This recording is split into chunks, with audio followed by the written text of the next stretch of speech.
Genesis 12, verse 1. And Yahweh said to Abram, Go forth from your land, and from your kin, and from your father's house, to the land which I will show you. And I will make you a great nation, and I will bless you, and make your name great, and so shall be a blessing. And so you shall be a blessing. And I will bless those who bless you, and the one who curses you I will curse. And in you all the families of the earth will be blessed. So Abram went forth as Yahweh had spoken to him. Pwede na po tayong magsiupo. Tayo po ay lumapit muna sa Panginoon sa panalangin. Tunay na aming Trinidad na Diyos, ang Ama, ang Anak, at ang Banal na Espiritu. Kami po ay nagpupuri ngayong umaga dahil ang katapusan ng aming kaligtasan ay hindi ang kaligtasan mismo. Ang katapusan po ng aming kaligtasan ay pagsamba. Kaya ito po ang layunin ng pagliligtas niyo po sa amin, ang sambahin kayo, at ito po ay pinapakita niyo every Lord's Day. Salamat po Panginoon na sa kabila po ng aming kapaguran dahil sa pakikipaglaban namin sa aming mga remaining sins, even sa kasalanan po ng mundo. Salamat po Panginoon dahil mula pa lamang sa creation, kayo po ay nagtakda ng isang araw upang magpahinga at lalong-lalo po pinaganda po ito sa pamamagitan ng ginawa ng Panginoong Jesucristo. Ang pagtatayo niya ng bagong sangkatauhan kung saan ipinapakita niyo po ang kapahingahan every Sabbath day. Salamat po Panginoon sa oras na ito na maririnig na naman namin ang inyo pong mga salita. Hindi po sa pamamagitan ng mga espesyal na kaparaanan, hindi dahil supernatural, kundi ito ay sa ordinaryo na pangangaral ng inyo pong salita. Samahan niyo po kami na bagamat ito po ay ordinary, ito rin po ay spiritual at magiging spiritual lamang po ito kung may pagsama ng inyo pong banal na spirito. Kaya po ipinapanalangin namin ang kapangyarihan ng banal na spirito na mag-illumin sa bawat isa sa amin, hindi lamang po sa tagapangaral, kundi sa bawat isa. Gamitin niyo po ito para sa kalakasan ng mga nanghihina, para sa kagalakan ng mga nalulungkot, at para po sa kaligtasan ng mga wala pa sa inyo. At sa lahat po ng anuman naming maririnig, anuman ang ma-accomplish ng pangangaral na ito, kayo lamang po ang mag-glorify. Ito po ang aming panalangin sa pangalan ni Jesus. Amen. Thank you po. Alam po natin ang mga nangyayari sa mga nakaraang linggo hanggang ngayon. Patuloy pa rin po, napapansin natin na patuloy po ang pagtaas ng presyo ng gasolina, and halos po weekly ay umaabot po yung pagtaas hanggang mula 7 pesos hanggang 13 pesos kada litro. So, lalong-lalo na po yung diesel. So, yung pong mga may sasakyan, sila yung nakakaramdam nito. At alam po natin na ang dahilan nito ay hindi lamang po lokal. Ito po ay dahil sa nangyayaring digmaan sa Middle East. Particularly po yung tension sa Iran. At dahil po dito, ito po ay nakaka-apekto sa supply ng langis, hindi lamang po sa kanila, kundi halos sa buong mundo. Dahil po, yung pong supply ng langis, sabi po sa report, 20% ay dumadaan doon sa Strait of Hormuz. At dahil sa digmaan, dahil hindi nakakatawid, dahil nga sa digmaan, napuputol po yung transportation na ito. At dahil doon, hindi lamang po affected yung pagtaas ng gasolina, tumataas rin po ang lahat. Pagkain, pamasahe, at iba pang mga bilihin. So, sa napaka-practical po nito, napaka-realistic na experience natin, sa mga ganitong sitwasyon, makikita natin bilang mga mananampalataya, saan ba talaga nakasandal ang ating mga puso? Saan ba talaga nakasandal ang ating pananampalataya? Kapag nawala po ang mga seguridad, kagaya ng pera, trabaho, pagbagsak ng ekonomiya, nasaan yung ating pananampalataya? At ito po yung makikita natin na hindi po special sa atin, na experience din po ito ni Abraham sa ating pag-aaralan ngayong umaga. Si Abraham po ay tinawag ng Diyos na iwan ang kanyang seguridad doon sa Ur at pumunta sa hindi niya siguradong sitwasyon na tinatawag natin yung pangakong lupa. So tayo po ay magpapatuloy sa ating pong ginagawang series sa sulat sa mga taga-Hebreyo. Kagaya po ng ating mga nakita na sa mga unang pangangaral, ang pangunahing dinidil po dito ng manunulat ay ang problema or threat, banta ng apostasy.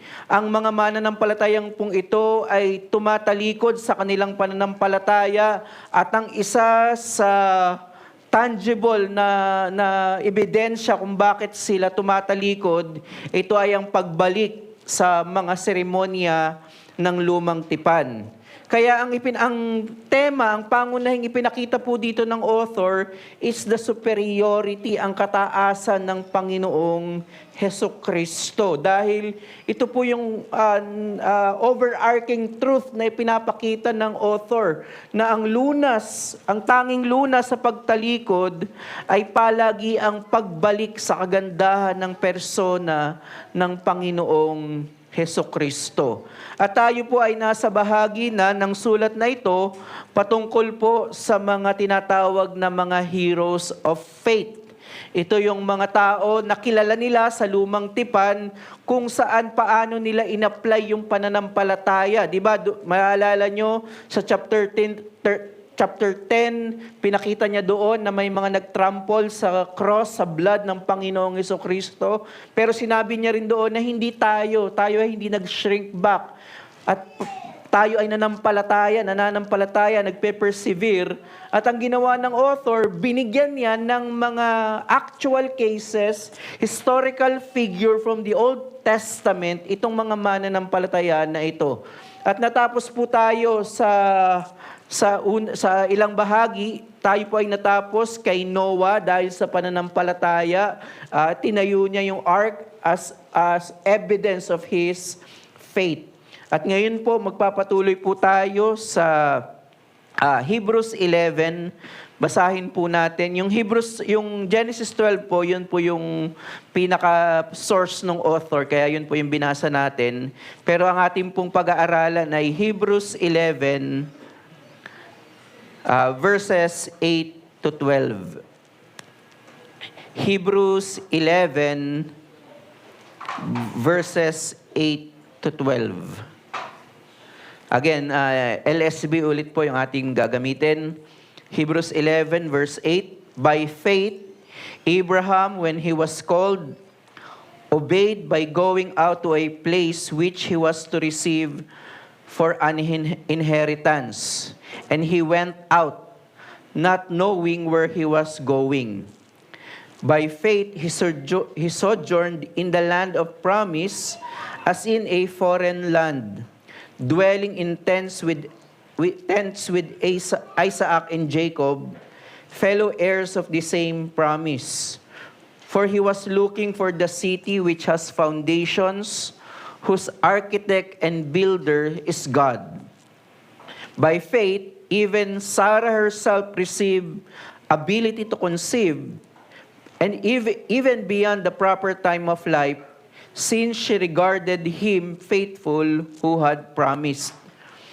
Therefore, there were born even of one man, and him as good as dead at death, as many as the stars of heaven in number, and innumerable as the sand which is by the seashore. Ang manunulat po ay nagpatuloy sa pagbibigay po ng mga aktual na tao sa lumang tipan na namuhay sa pamamagitan ng pananampalataya. At dito po sa bahagi ng binasa natin, ito naman po pagkatapos kay Noah, Ang pagkatapos po ay si Abraham. At sa mga list ng heroes of faith, dito po sa Hebrews 11, masasabi po natin yung portion kay Abraham ang pinakamahaba. In fact, makikita po natin yan. Magkakaroon po tayo ng ilang sermon dito at I think 3. Pero makikita natin na yung portion kay Abraham is from verses 8 to 19. So masasabi natin na kay Abraham naglaan ng oras ng mas mahaba yung manunulat. Masasabi po natin na si Abraham ang isa sa pinakamahalagang karakter sa lumang tipan. Bagamat si Adan po, yung unang nakarinig ng pangako, yung tinatawag natin na first gospel or proto-evangelion, si Adam and Eve, yung unang nakarinig ng first revelation of the gospel. Pero kapag pinag-usapan po sa konteksto ng tipan, ito ay ibinigay kay Abraham. At dito po sa ating pag-aaralan, itong Hebrews 11, 8 to 12, this is an infallible interpretation of Genesis 12. So yung reference na kinuha ng author muna ay galing doon po sa Genesis 12. Ito ang bahagi kung saan unang narinig at tinanggap ni Abraham ang pangako ng Diyos. Sabi po sa verse 8, by faith, when he was called, obeyed by going out to a place which he was to receive for an inheritance, and he went out not knowing where he was going. Kagaya po ng nakita natin sa unang mga pangangaral, may mga tao na kinakausap na yung author na actual na tumalikod na, at dahil ito sa pagmamalaki nila sa lumang tipan, ipinagmamalaki o itinataas nila ang lumang tipan kaysa sa Panginoong Hesukristo. At kapag dumating po ang usapin ng pagiging mataas ng lumang tipan, na napakagandang tipan ang lumang tipan, hindi maiwasan na magmalaki ang mga taong ito bilang direct descendants of Abraham. Kaya noong pinag-aralan po natin yung Hebrews 7, di ba? In-establish na ng author na hindi si Abraham yung special sa lumang tipan. In fact, ipinakita ng author na mas special si Melchizedek compared kay Abraham. Dahil si Abraham, nakita natin, ay nag-tithe lamang kay Melchizedek. Na pinapakita doon na pinagyayabang nyo si Abraham, mas superior si Melchizedek bilang dito nang galing yung priesthood ng Panginoong Hesukristo. And in fact, dun sa mga kausap ni Pablo, na mga super apostles na nagmamayabang, sabi ni Pablo, 2 Corinthians 11:22, are they Hebrews? So am I. Are they Israelites? So am I. Are they offspring of Abraham? So am I. So, kapag pinag-usapan po yung lumang tipan, ang karakter na maiisip agad ng mga taong ito ay galing sila doon sa line ni Abraham. Kaya makikita po natin na bagamat ang emphasis dito ay si Abraham, yung karakter, yung pananampalataya ni Abraham, ang emphasis po ng author is dalawa.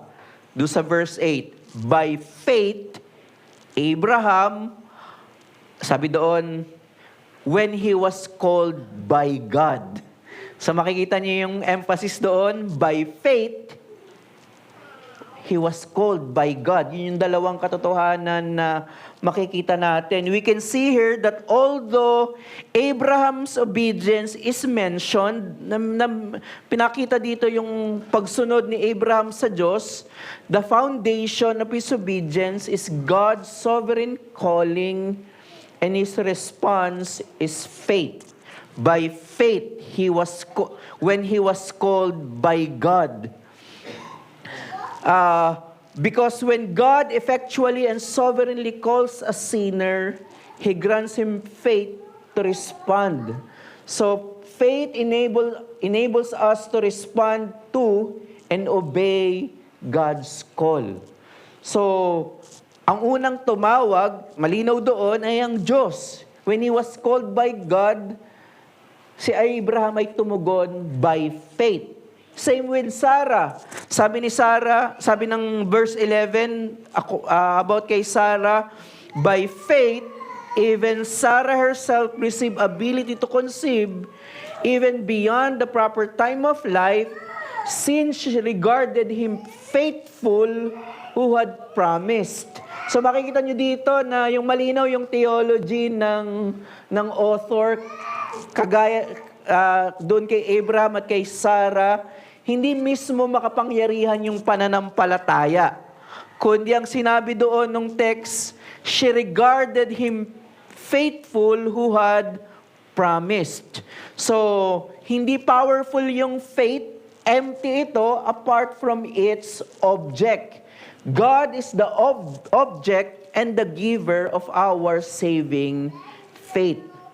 At ang ginagawa po ng totoong pananampalataya sa isang makasalanan ay binibigyan siya ng bagong panlasa sa mga pangako ng Diyos sa kanyang salita. At higit sa lahat, ibinabalik ng pananampalataya ang orihinal na intensyon kung bakit tayo nilikha ng Diyos. Ang orihinal, sinabi ng Catechism, what is the chief end of man? The chief end of man is to glorify God and enjoy Him forever. Ibinabalik ng pananampalataya ang orihinal na intensyon na ito na magkaroon tayo ng masayang kaugnayan sa Kanya at ito ay nakikita lalo sa pagsamba. Yun yung ginagawa ng pananampalataya. Nagbibigay ito ng kagalakan sa atin. Therefore, the end of salvation is not salvation itself, but communion, worship. At ito ngayon ay sa pamamagitan na hindi lamang ng paglilika ng Diyos. Yung enjoyment natin sa Panginoon ay hindi na mere creational, kagaya nila Eva at Adan. Ngayon, may enjoy natin ang Diyos sa pamamagitan ng persona at gawa ng Panginoong Hesukristo sa pananampalataya. Kaya ito po yung ating mensahe for this morning.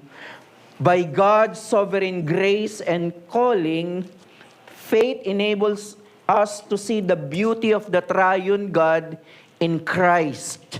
We see Christ as more pleasurable than anything in this world. Sa pamamagitan ng makapangyarihang biyaya at pagtawag ng Diyos, ang pananampalataya ang nagbibigay sa atin ng kakayanang makita ang kagandahan ng Trinidad na Diyos kay Kristo.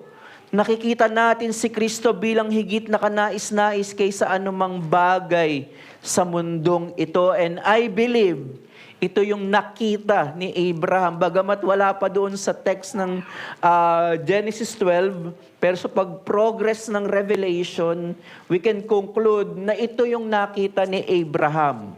Kaya niya kinalimutan yung kanyang comfort doon sa Ur at nanampalataya siya doon sa salita ng Panginoon na umalis sa kanyang comfort zone.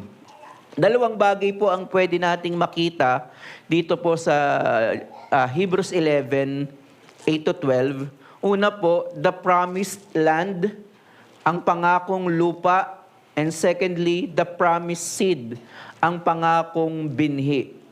So first thing na kitang-kita po doon sa Genesis 12 and then ininterpret ng Hebrews 11, the promised land. Kapag po pinag-uusapan natin yung tipan kay Abraham, lalong-lalo na po pag napunta na po tayo doon sa ilang part doon sa Hebrews 11, kapag doon pinag-usapan natin yung Genesis 17, malinaw doon at dito rin sa Genesis 12 na mayroong pangakong lupa, may pangakong seed, may pangakong nation.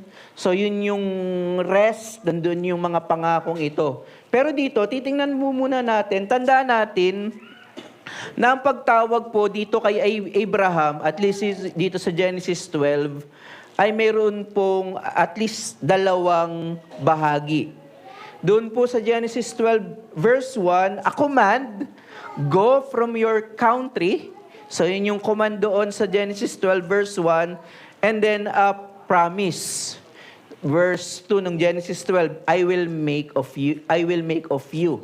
So mayroong command, go, umalis kayo dyan sa yung tinitiran, dyan sa Ur, but I will make of you. So magiging tatay siya ng maraming mga bansa.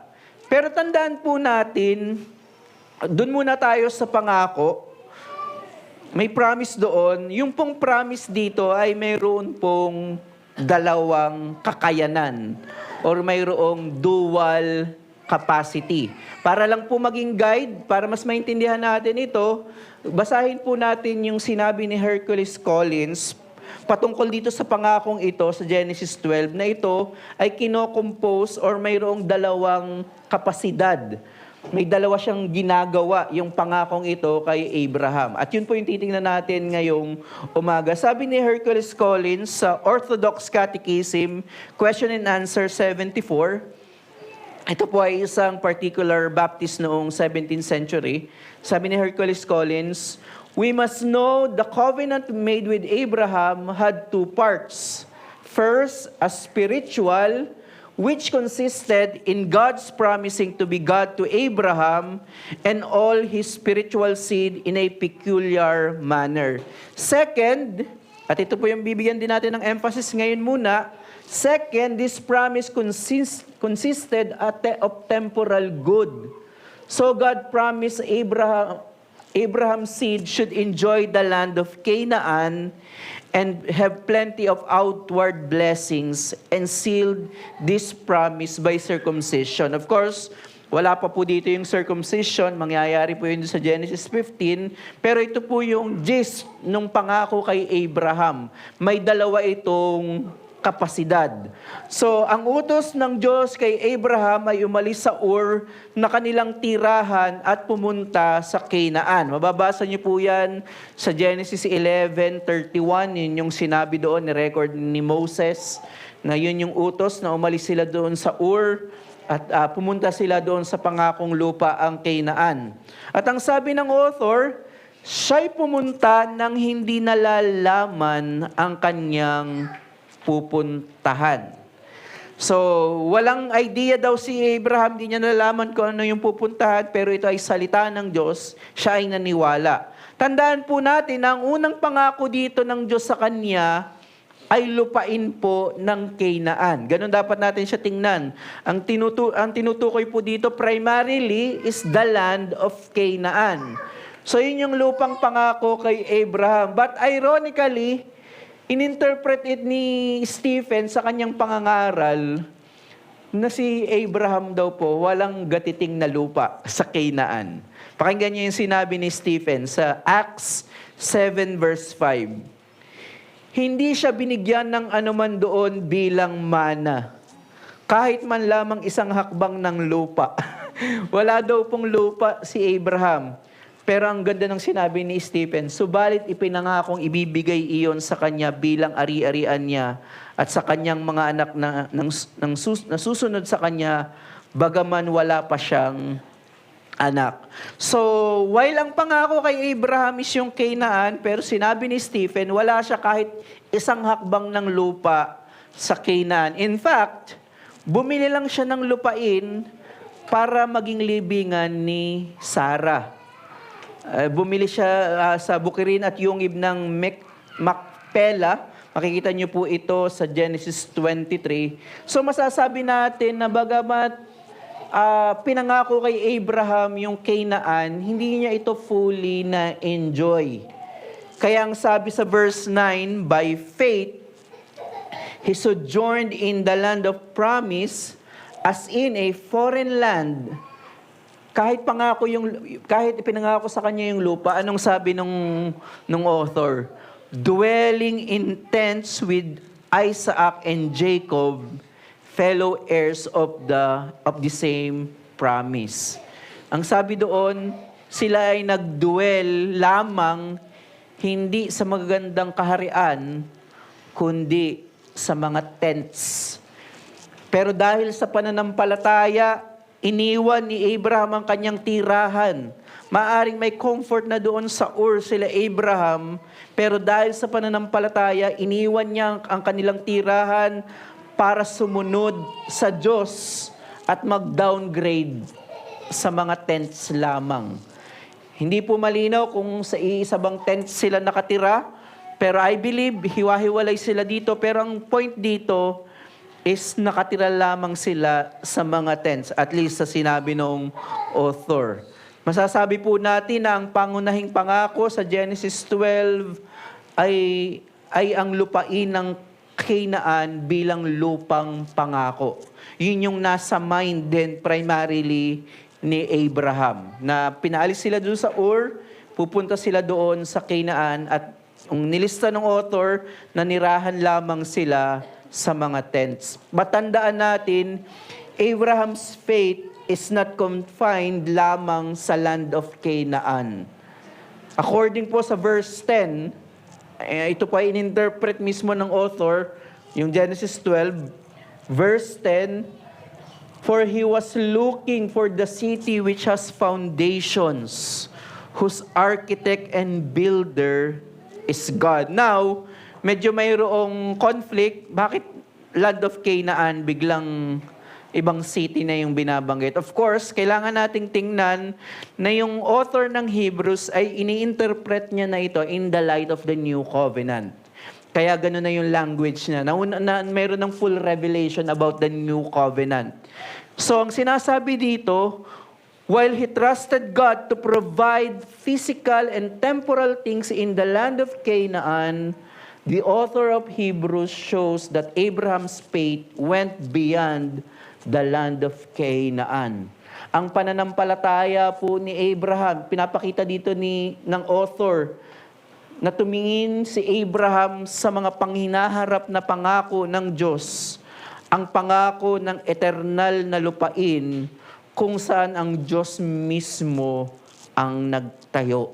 So while merong obscurity yung pangako ng Diyos, ang malinaw doon ay yung land of Canaan, pero hindi po tayo magkakamali dahil sinabi mismo ng author na mayroon din pagtingin si Abraham beyond the land of Canaan, kung saan hindi ito ginawa ng tao lamang, kundi ang builder and architect ay ang Diyos.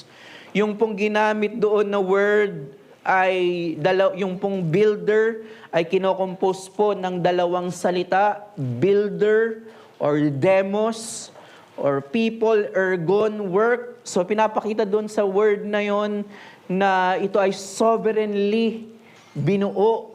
Ang nagtayo ay ang Diyos mismo. Napag-aralan na po natin ito, di ba? Na si Kristo ay pumasok doon sa templo na hindi gawa ng kamay ng tao, pertaining to the old covenant, kundi pumasok siya mismo sa templo na ginawa ng Diyos. At ito yung bagong tipan. Sabi ng verse 16 ng Hebrews 11, pupuntahan pa rin po natin to sa mga susunod na pangaral, pero ito yung tinutukoy ng author. "But now, they aspire to a better country, that is, a heavenly one. Therefore, God is not ashamed to be called their God, for He prepared a city for them." So yun yung nakita ni Abraham while pinalis siya, inutusan siya na umalis doon sa Ur, at sabi ng author, hindi nalalaman niya kung saan ang pupuntahan, pero si Abraham, safe sabihin, sinabi ng author, na hindi lang siya po nakatingin doon sa Canaan, kundi primarily, why siya naniwala beyond Canaan? Dahil doon sa object, doon sa source ng promise, kundi ang Panginoon. So ang point na pwede po nating makita dito, true faith is focused on the promises of God. So ang totoong pananampalataya, ang object nito ay ang Diyos at ang kanyang mga pangako. At safe po nating pwedeng sabihin dito, first, for the eternal blessings of salvation. So, sakop ng pananampalataya, of course, ang ating kaligtasan ng pag-aaring ganap. Titingnan natin yan maya-maya. Pero hindi po natin inaalis. Second, for temporal needs. So, bagamat physical yung ating mga temporal needs, Kaya natin naniniwala na ang Diyos ang magpo-provide for our daily need, for our daily bread, ay dahil ang Diyos ay matapat, ang ating Ama. Sabi ni John Owen, "It is faith alone that gives the soul satisfaction in future rewards in the midst of present difficulties and distresses." Kaya yung napaka-akmain nito, yung sa definition sa Hebrews 11 verse 1, anong sabi ng author? Faith is the substance of the things hoped for. So yung faith daw, sabi ni John Owen, yung faith, ito yung nagbibigay ng contentment and satisfaction even in the midst of difficulties. So, yung pananampalataya natin sa matapat na Diyos ang nagbibigay ng pagiging assured, pagiging kontento, may kagalakan sa gitna ng kakapusan, kahirapan, kalungkutan, may kagalakan dahil yun sa pananampalataya. Kaya ang pwede po natin dito na sin to mortify, may mga panahon na nagkakaroon lang tayo ng kagalakan kapag tinupad ng Diyos ang ating mga panalangin. Ganon tayo bilang may mga remaining sins na para bang conditional yung joy natin kapag sinagot ng Panginoon ang ating panalangin. Ang pagsunod natin sa Diyos ay nakadepende sa mga pagpapalang tatanggapin natin. Typical po ito sa mga evangelical. Kapag binigyan niyo po ako ng asawa, ng kotse, magpapastor po ako. So ganun yung mga typical na understanding. Pero kay Abraham, anong unang inalis sa kanya? Yung kanyang comfort, yung Ur. Ang nauna po, bago yung reward, is pananampalataya. Kaya bilang gospel cure, subalit tingnan natin ang pananampalataya ni Abraham na kaloob ng Diyos. Ito ang nagbigay sa kanya ng kakayanan upang sundin ang kalooban ng Diyos. So, kahit may comfort na siya dun sa Ur, dahil sa pananampalataya, sinunod niya ang Diyos. And second, sin to be mortified, natanggap na natin yung mga temporal blessings. Ang susunod naman is dissatisfaction with God's temporal blessings. May mga panahon din na ipinagkaloob ng Diyos ang ating mga panalangin, pero hindi tayo satisfied. Parang may kulang. Dapat mayroon pa.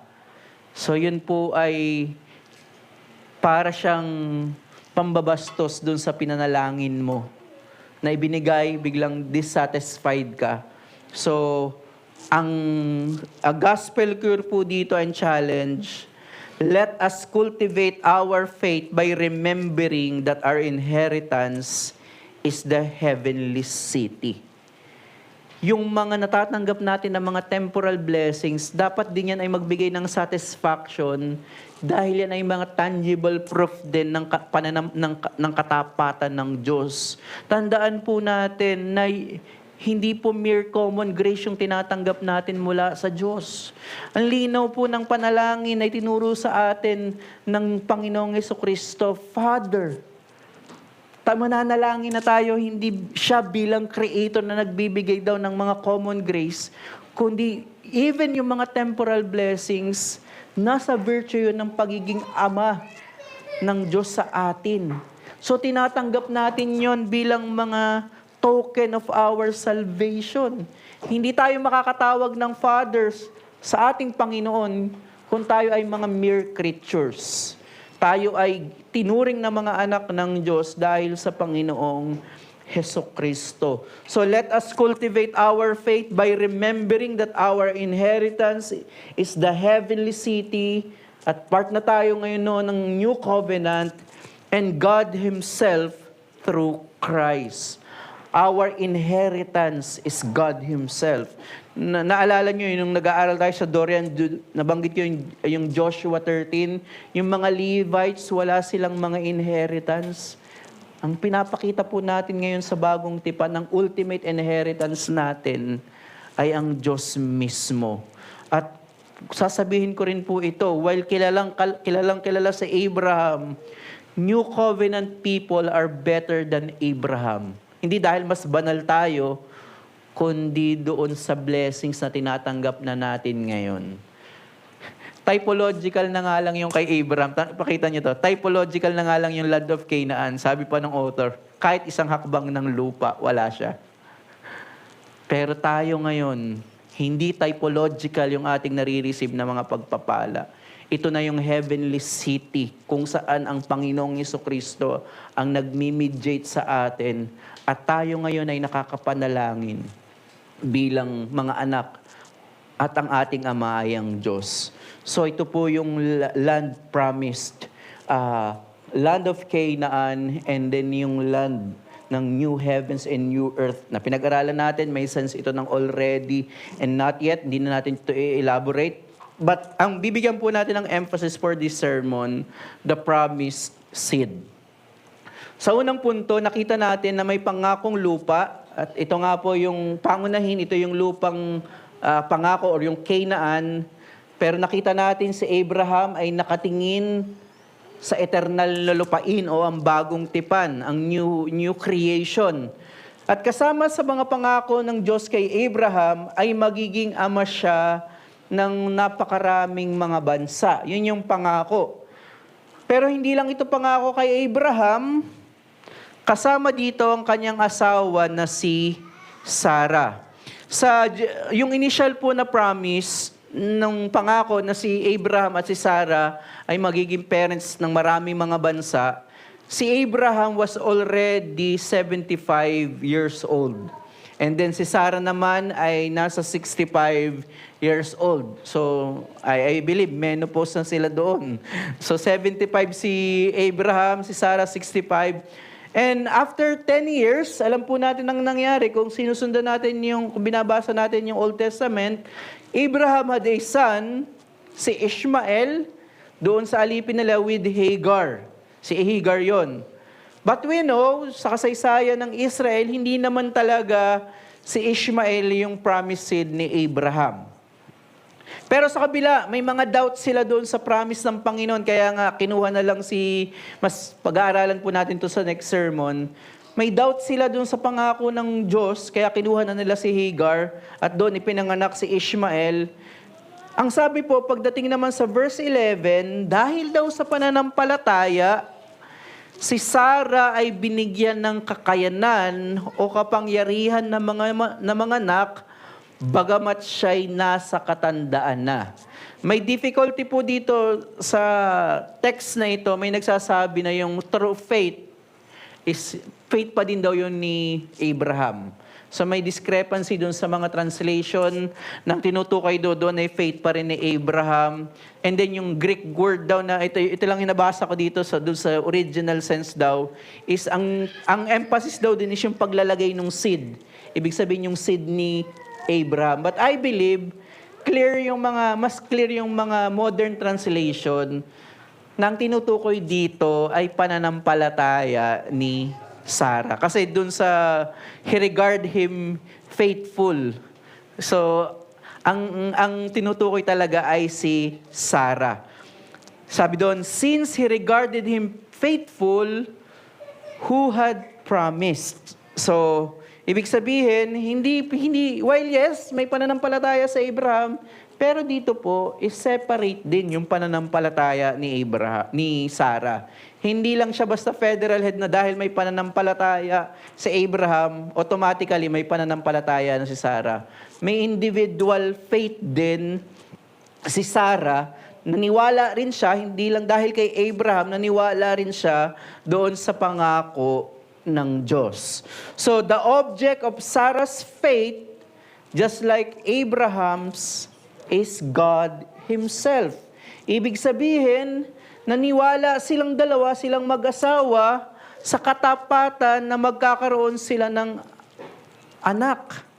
At alam po natin, ang tinutukoy dito primarily ay si Isaac. So pag-aaralan po natin sa susunod na sermon. Pero makikita natin na both si Sarah and Abraham pinapakita dito na hindi yung faith yung nagbigay ng kapangyarihan or power ng mga kapakanak kahit matanda na si Sarah, hindi yung faith. Pero ang linaw po nung text, since she regarded him faithful who had promised. So kaya ang pwede natin po ditong makuha, kung hindi nakadepende doon sa kakayanan ni Sarang manganak, ang pwede po natin ditong makita, true faith does not depend on emotions or on the strength of our faith, but on its object, the triune God. So yung makapangyarihang pananampalataya ay hindi dahil makapangyarihan yung pananampalataya itself, or dahil may emotions tayo doon. While hindi po, kaya nga yung desire is considered works. Dahil ay nanggagaling na sa atin yung desire. So yung faith is the means, at yung content noon, yung laman noon, yung nagbibigay ng power. At yun yung nagbigay ng ability kay Sarah at kay Abraham na sumunod kahit sa hindi nila nalalaman kung ano yung future. Maganda po ulit yung sinabi ni John Owen. Sabi ni John Owen, the formal object of faith in the divine promises is not the things promised in the first place. Ang ganda po nung sinabi ni Owen, but God Himself in His essential excellences of truth or faithfulness and power. Fix our minds on the things themselves promised, to have an expectation or supposition of the enjoyment of them, as supposed mercy, grace, pardon, glory, without a previous acquiescence of mind in the truth and faithfulness of God, or on God Himself as faithful and able to accomplish them, is but a deceiving imagination. Ang ganda po nung sinasabi dito ni John Owen na saktong-sakto dun sa ating text. Ang sinasabi ni Owen, kapag daw ang ating pananampalataya ay nakatingin lamang doon sa mga pangakong ipoprovide, even salvation itself, pero apart from God, sabi ni John Owen, but a deceiving imagination.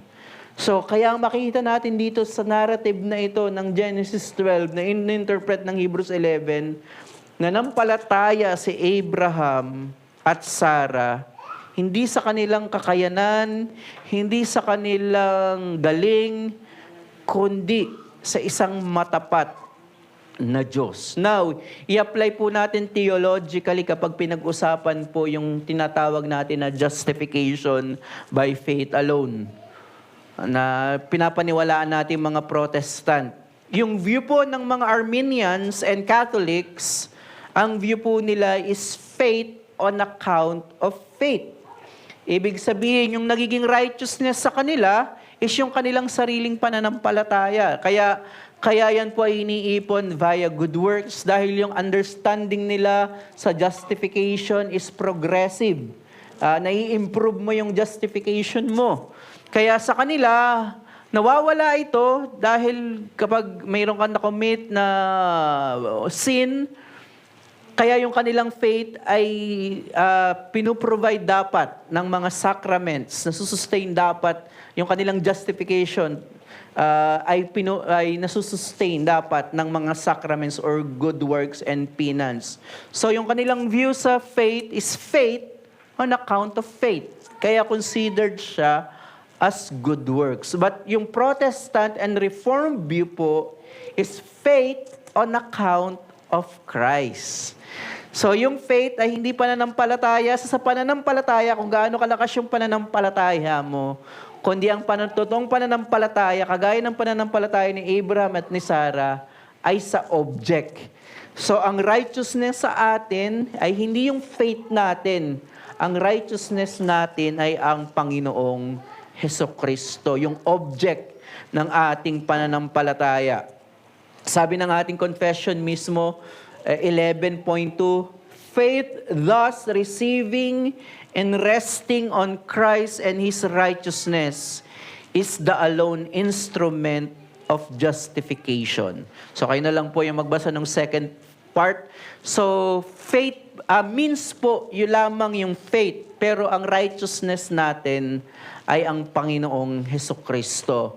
Faith on account of Christ is the justifying faith. In justification, kapag pinag-usapan po natin ang pagtuturing sa ating matuwid sa hukuman ng Diyos, tayo po ay makasalanan at may legal na problema tayo sa harapan ng banal na Diyos. Ang pag sinabi pong justification, ituturing kang matuwid na parang wala kang kasalanan. In justification, any addition to faith is a violation of this doctrine. Kaya nga may pinag-usapan na faith and repentance, kasama ba yung repentance sa justification? Hindi. Dahil added yun. Faith and repentance, hindi kasama yung repentance. While necessary response yun ng isang believer, pero hindi siya kasama sa justification. Sabi ni John Calvin, faith justifies in no other way than as it introduces us into a participation of the righteousness of Christ. So si Christ yung ating righteousness at ang kaparaanan ng Diyos ay pananampalataya. Kaya kung may kinakausap ako dito na wala ka pa sa Panginoong Hesukristo, huwag mong isipin na ang pagdalo mo, ang dahilan kung bakit ka tatanggapin ng Diyos. Tumaas ako ng kamay sa benediction. Nakinig ako ng salita ng Diyos. While mahalaga po yun, pero hindi po good works ang magliligtas sa isang makasalanan. Dahil even yung pagtaas mo ng kamay, even yung pakikinig mo ng sermon, is affected by sin. At ang isang sinful na sacrifice ay hindi tatanggapin ng isang banal na Diyos. Gaano ka man ka-sincere. At yun ay sama-sama lamang itatapon sa kanyang hustisya o sa apoy ng impyerno. Kaya anong sabi ni Apostle Paul, lahat ng pagmamalaki ng mga Judaizers, sabi niya itong mga aso na tinawag niya na mga dogs, nagmamalaki sila sa kautusan. Sinabi na sa ilang bahagi ni Apostle Paul, ako rin pwedeng magmalaki sa kautusan. Pero ang sabi ni Apostle Paul, I count them as loss. Sabi ni Paul, Philippians 3 verse 9, and be found in Him, not having a righteousness of my own that comes from the law, but that which comes through faith in Christ, the righteousness from God that depends on faith. I counted all as loss, as rubbish. Yung literal translation po noon ay dung. Tae po ng tae. Ganon kadumi yung pwede nating ipagmalaki apart from Christ. Kaya kung may kinakausap ako dito na pinagmamalaki mo na ikaw ay mabait na tao, marami kang natutulungan, marami kang naibibigay, nagsasacrifice ka para sa Panginoon, kung wala ang katuwiran ng Panginoong Hesukristo, dang lang yan sa harapan ng Panginoon. Kaya manampalataya ka sa tinanggap lamang na sakripisyo ng Diyos, ang perpekto at eternal na sakripisyo. Ito ang ating Panginoong Hesukristo. Kagaya po ng nakita natin sa first part na yung lupain, pangako, ay may dalawang bahagi. Ang pangakong binhi or yung seed or yung son ay binubuo rin ng dalawang bahagi.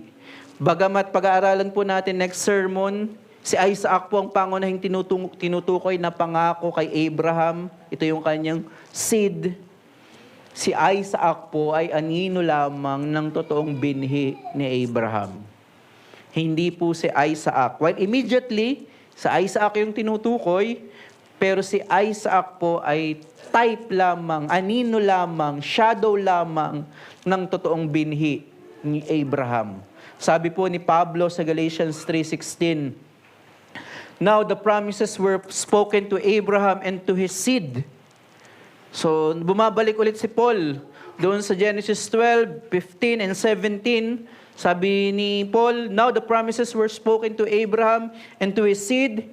He does not say and to seeds. So hindi daw plural yung seed ni Abraham as referring to many, but rather to one. Singular lamang yung seed. While yung immediate ay si Isaac, yung pwede nilang makita, pero nung ininterpret na ito ng New Testament, and to your seed, that is Christ. So si Christ yung singular seed na ipinangako kay Abraham kung saan dito ibe-bless ang maraming mga nations. Christ is both the physical and spiritual seed of Abraham. Nagdeterminate lahat sa Panginoong Jesucristo yung pangakong spiritual blessings and physical seed, even physical blessings, lahat yan ay tumuturo sa singular seed, ang Panginoong Jesucristo. That is why the story of Abraham and Sarah is not primarily about their unwavering faith. While we kinommend yun ng author, i-commend din natin, ultimately, this story points to the singular seed of Abraham, our Lord Jesus Christ. So yung bida sa history na ito ng Israel, sa part ng history ng Lumang Tipan, ay pumapatungkol doon sa singular seed ni Abraham, ang ating Panginoong Jesucristo. May pagkakapareho po ang buhay ni Abraham at ni Jesucristo. Pareha silang namuhay ng may pananampalataya at sumunod sa kalooban ng Diyos. Pinakita ko sa inyo sa mga previous sermon, even Christ Himself ay may faith siya sa mga pangako ng kanyang Ama, kaya siya ay sumunod. But Christ greatly surpasses Abraham. Abraham left his home to go to the promised land of Canaan, but Christ, being true God, became man.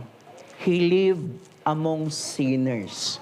Hindi lang temporal things yung pinag-uusapan dito, kundi yung pagiging Diyos na banal. All throughout eternity, walang tainted ng sin. And yet, He became man and lived among sinners. He did not consider equality with God something to be grasped, but He humbled Himself to the point of death, so that you and I, sinners, might draw near to God. Ang Panginoong Jesucristo, ang sabi ng Isaiah, kung si Abraham ay walang hakbang, kahit isang hakbang na lupa sa Canaan, ang sabi ng Isaiah, walang beauty na natira sa Panginoong Jesucristo nung tinanggap niya ang puot ng Diyos. Yung kanyang humility ay hindi lang doon nangyari sa incarnation to the point of death. Ang pagtanggap, ang kahihiyan ng krus. Tinanggap niya ang justice ng Panginoon.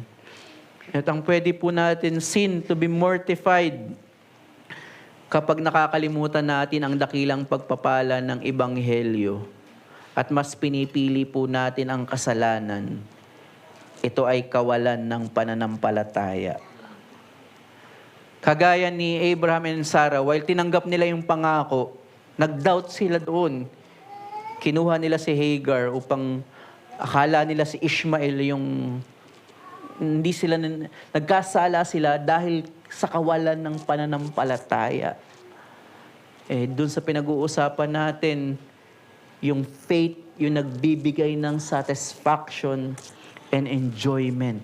Kaya ang gospel cure and challenge na pwede nating makita dito, because faith makes the promises of God a reality, let us cultivate and strengthen it through continually returning to the gospel of Jesus Christ and by rightly using the means of grace. Dahil ang pananampalataya ay ginagawang realidad ang mga pangako ng Diyos, linangin at palakasin natin ito sa pamamagitan ng palagiang pagbalik sa Ebanghelyo ni Kristo at tamang paggamit ng mga kaparaanan ng biyaya. Hindi lamang po end ng salvation natin yung worship, kundi siya rin yung means for our sanctification and salvation. Ganun yung transaction. Ganun yung ginagawa ng Panginoon. Nauuna yung worship. Nauna yung rest. And then work. Hindi kagaya sa unang nilikha, work and then rest. Sa bagong nilikha, rest and then work. So sinabi ko kanina, the end of salvation is worship. Hindi po doon nagtatapos.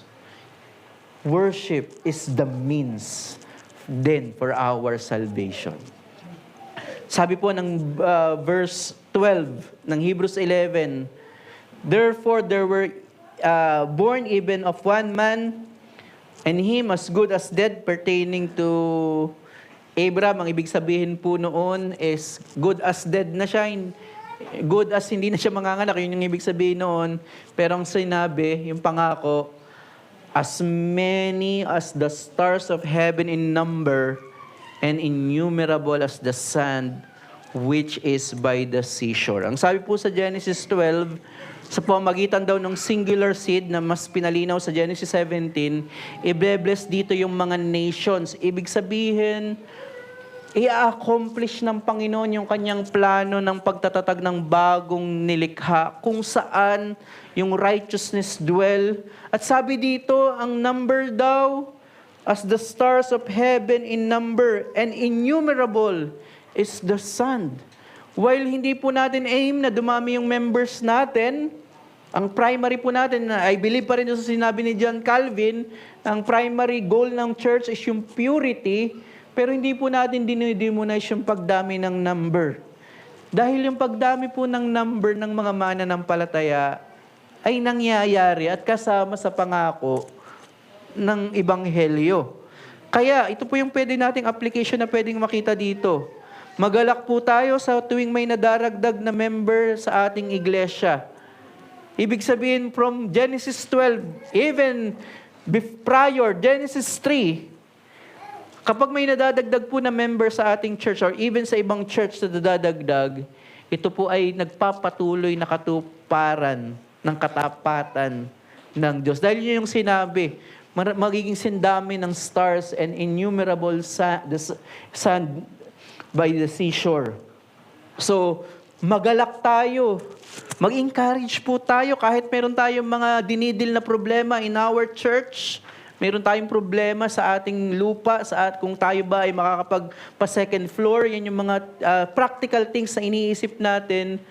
Pero nawa maging source din ng contentment na ang Diyos ay nananatiling matapat sa pagdadagdag niya ng mga miyembro. Nananatili ang katapatan ng Diyos sa pangako niya kay Abraham na natupad sa Panginoong Hesukristo at patuloy niyang tinutupad. At yun yung tangible proof na matapat ang Diyos, nagdadagdag siya ng miyembro. At hindi lang po sa mga nadadagdag na miyembro, kapag dumarami po ang naitatatag ng mga faithful churches, ito po ay katuparan ng Diyos sa pangako niya kay Abraham. Kung si Abraham, ang yung seed niya, si Christ, yung magiging source ng blessings sa mga nations, yung church po, ang magiging means ng Panginoon para i-bless yung mga nations sa pamamagitan ng matapat na pangangaral ng salita ng Diyos. Kaya sa tuwing may naidaragdag na faithful church sa isang lugar, sa isang lokalidad, balikan po natin yung Genesis 12, Genesis 15, Genesis 17. Matapat ang Panginoon sa kanyang pangako. In fact, ito po yung pinaniwalaan ng isang kilala natin na missionary.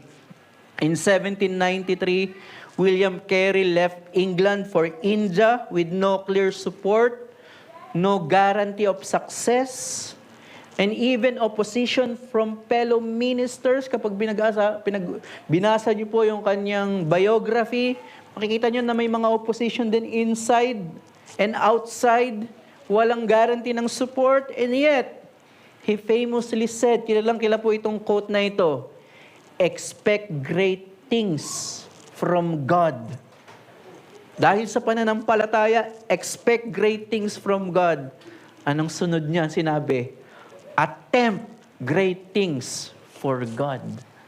So yung kanyang malaking pananampalataya sa isang malaking Diyos, sabi niya, attempt great things for God.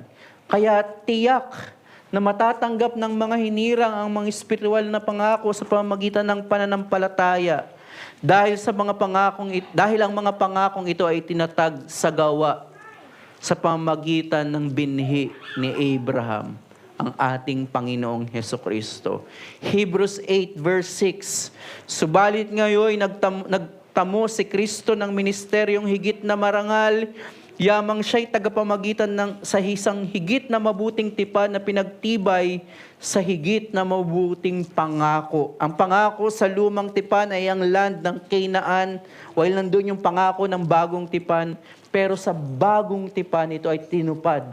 At ito ang bagong tipan. Kaya, gusto pong magtapos sa sinabi ni Jeffrey Johnson, na translate ko po sa Tagalog. Sabi ni Jeffrey Johnson, si Kristo lamang ang katuparan ng ipinangakong binhi ng babae. Si Kristo lamang ang katuparan ng tipan kay Abraham. Si Kristo lamang ang katuparan ng tipan kay Moises. Si Kristo lamang ang katuparan ng tipan kay David. Kaya nga, sa pamamagitan lamang ng pagiging espiritual na kaysa kay Kristo, sa pamamagitan ng pananampalataya, ang kahit sino, Hudyo, Hintil o bata, ay magiging totoong miyembro ng espiritual na pamilya ni Abraham. Tagapagmana ng pinangakong mana, at sa makatuwid, sila ang miyembro ng tipan ng biyaya. Si Kristo ang nagdala ng pagpapala, ng espiritual na pagpapala sa atin, at siya rin ang magbibigay ng katuparan ng mga pangako ng Diyos. Purihin ang ating Panginoong Hesukristo. Tayo po'y manalangin. Aming Diyos, maraming salamat po sa pagbalik namin sa isang mahalagang kasaysayan sa history of redemption. Particularly, pwede po naming ma-point sa history about Abraham. Salamat po, Panginoon, na bagamat ito ay napakalumang pangyayari, sinaunang pangyayari, napaka-relevant, hindi nagbabago ang inyo pong katotohanan. Sa kabila po na nagbabago ang aming sitwasyon, pwede po naming balikan ang mga kasaysayan na ito upang makita rin po namin ang katapatan niyo po sa inyo pong mga pangako. At ipinakita niyo po ang inyo pong katapatan, hindi dahil nakakatanggap kami ng mga pagpapala in the present, but primarily dahil tinupad mo ang inyong pangako sa pamamagitan ng pagkakatawang tao ng aming Panginoong Hesukristo. At si Kristo po ang source ng lahat ng mga pagpapala, individual man, and even sa mga nations. Si Christ lamang po yung mediator ng bawat isa. Salamat po sa mga katotohanan ito na ibinabalik niyo po kami sa mga basic na katotohanan ito upang magpalakas sa aming pananampalataya. Bigyan niyo po kami ng grace na makita kayo, ang inyong kagandahan. Palakasin niyo po ang aming pananampalataya at makita namin si Kristo na mas pleasurable than the sin of this world and even sa aming mga remaining sins.